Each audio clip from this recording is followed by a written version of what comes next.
Hey guys, welcome to another quick hit video, Real Till Econ. If you like this content, please like, subscribe, hit the notification button so you'll know when I'm on. If you find this interesting, check out my stream Sunday through Wednesday, 11 p.m. on Twitch. Again, Real Till Econ.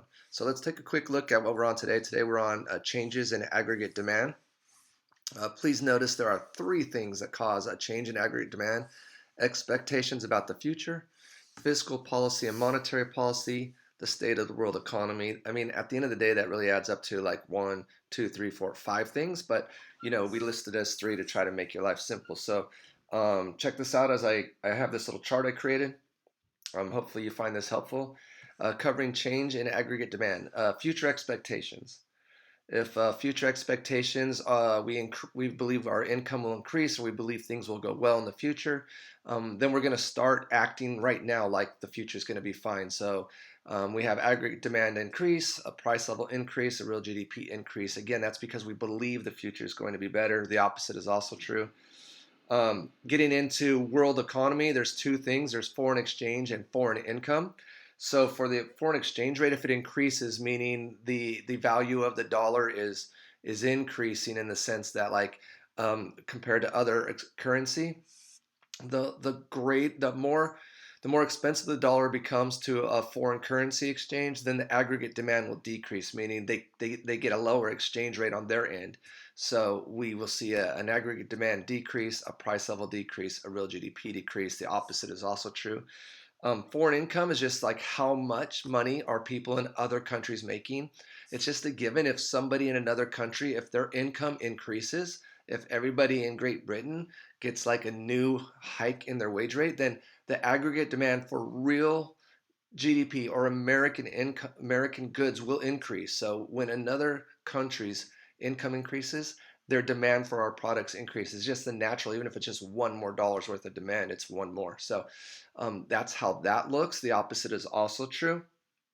Then we get into the standards, which is monetary policy. So there are three kinds of monetary policy: discount rate, reserve ratios, and then the buying and selling of bonds. So if the discount rate increases, that's the aggregate demand will decrease, price level will decrease, real GDP will decrease. That means there's less money supply because the discount rate is increased. The opposite is also true.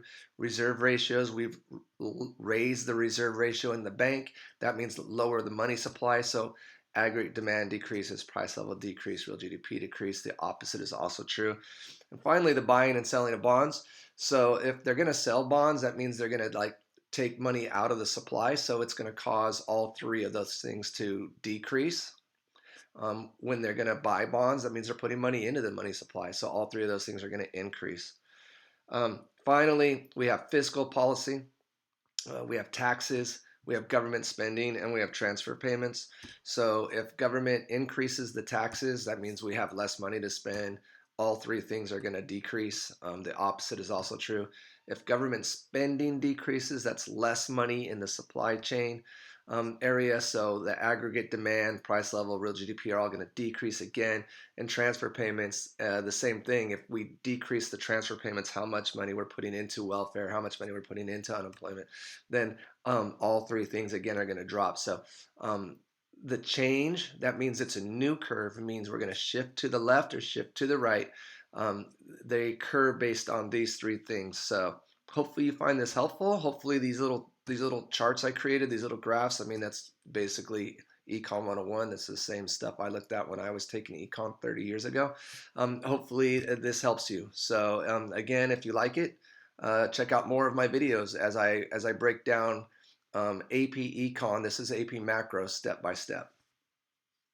Thanks.